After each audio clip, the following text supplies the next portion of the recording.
Alright folks, get ready as we dive into the thrilling world of Pete, our undercover hero, navigating the gritty streets of NYC's Polish crime syndicate. Working undercover for the FBI, Pete is getting dangerously close to the gang's sinister leader, the infamous General. To protect his family, he takes them on a surprise vacation. Pete's field commander, the tough and determined Erica, organizes a bold sting operation. The plan? Pete will deliver 6 pounds of deadly fentanyl straight to the General, giving the FBI the perfect chance to capture him. Pete hides his family in a secure warehouse, giving his wife a key and a crucial instruction. If he doesn't return by tomorrow, she must leave the state with their daughter. In a tense bathroom meeting, Erica gives Pete a phone for communication, a wire for surveillance, and a code word for emergencies. If things go south, he just needs to ask for a cigarette, signaling Erica's team to rescue him. With everything in place, Pete and his partner Stasek meet a diplomat carrying the fentanyl. They transfer the drugs into a new bag and drop the diplomat off at his hotel. But here's the twist. Stasek isn't just Pete's partner, he's the General's nephew. Instead of giving his uncle the drugs, Stasek decides to hand over cash and tells Pete about the switch and a potential buyer.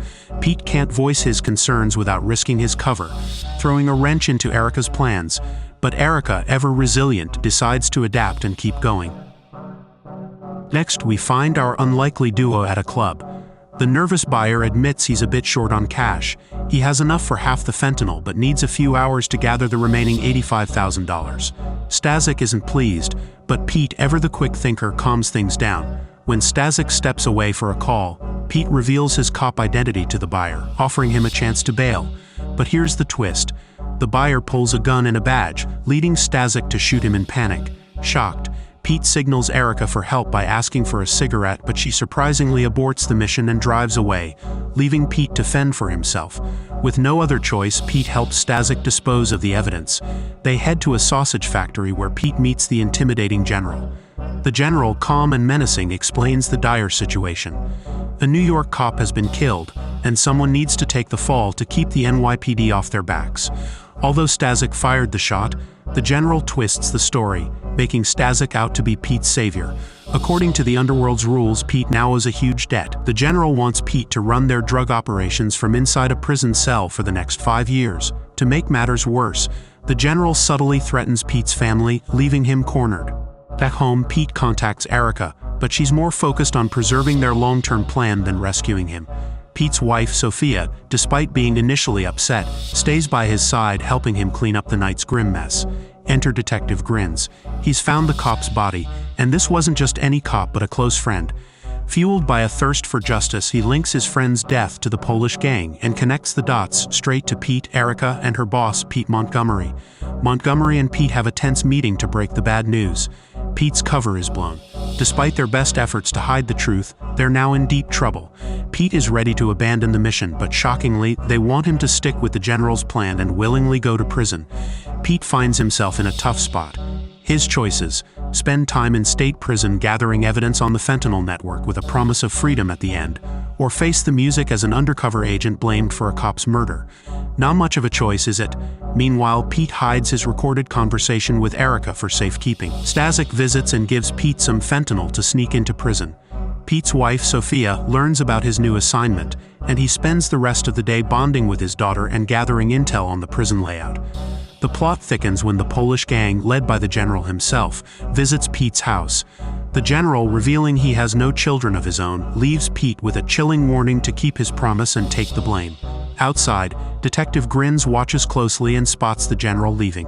The next day, Pete and Sophia put on a convincing act as a troubled couple, leading to the police being called and Pete being taken away right under Grins' watchful eyes. In prison, Pete is welcomed by a corrupt guard and shown to his new home, a bunk bed. Thanks to some prison politics and a well-placed bribe, Pete's bunk, surrounded by African Americans, becomes a safe haven.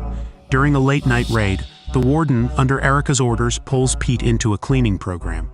Inside prison, Pete's new family, the Polish gang members, equip him with a shiv, preparing him for any likely brawl. Meanwhile, Detective Grins, still on the case, visits Erica. He's digging for information about Pete, but Erica stonewalls him. Enter Montgomery, Erica's boss, who tries to defuse the situation by denying any ties to Pete. But when Grins pulls out surveillance photos of Erica and Pete from the day his friend died, he drops a bombshell. The FBI and NYPD might clash, and they could be in deep trouble if they're connected to Pete. On the outside, Sophia follows Pete's instructions on how to send goodies into the prison using a drone. She successfully delivers the package, and Pete, on cleaning duty, retrieves it without a hitch. Grins, relentless in his pursuit, visits Sophia at her workplace, hoping to get more information about Pete. Standing her ground, Sophia tells him she won't help and sends him away, but Grins leaves his card behind just in case. Things heat up as Grins manages to send Pete a warning through an informant, hinting that Pete's prison gang might not always be there to protect him. Grins suggests Pete might need to spill the beans about the undercover cop's death to survive. Speaking of survival, let's talk about Phelps, the African-American gang leader who controls the prison's drug scene. When Phelps learns that Pete's encroaching on his territory, things get ugly fast. In a desperate move, Pete reveals he's an undercover FBI informant aiming to bring down the general. This revelation earns him a pass, and Phelps even offers to lend him some info as long as Pete can stay alive. Meanwhile, at FBI HQ, the pressure is on. Montgomery orders Erica to take out Pete and abort all operations related to the general. Why? Because Detective Grins is closing in, and if the NYPD finds out what happened in the room where the undercover cop was shot, it's game over for Erica. Montgomery lays it out clearly. If Erica doesn't comply, she'll be the scapegoat, blamed for pushing things too far to impress the higher-ups.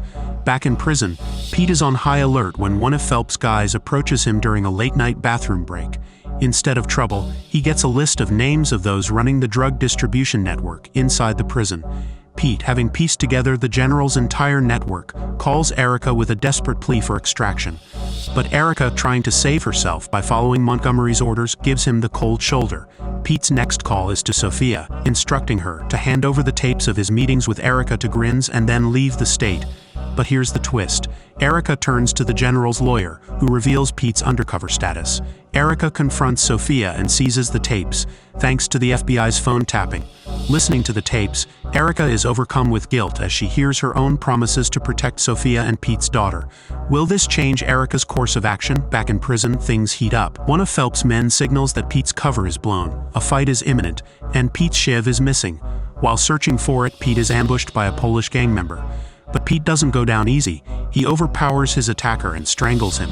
As Pete steps into the camera's view to alert the guards, the corrupt guard arrives. Pete takes him hostage, demanding to speak to the press.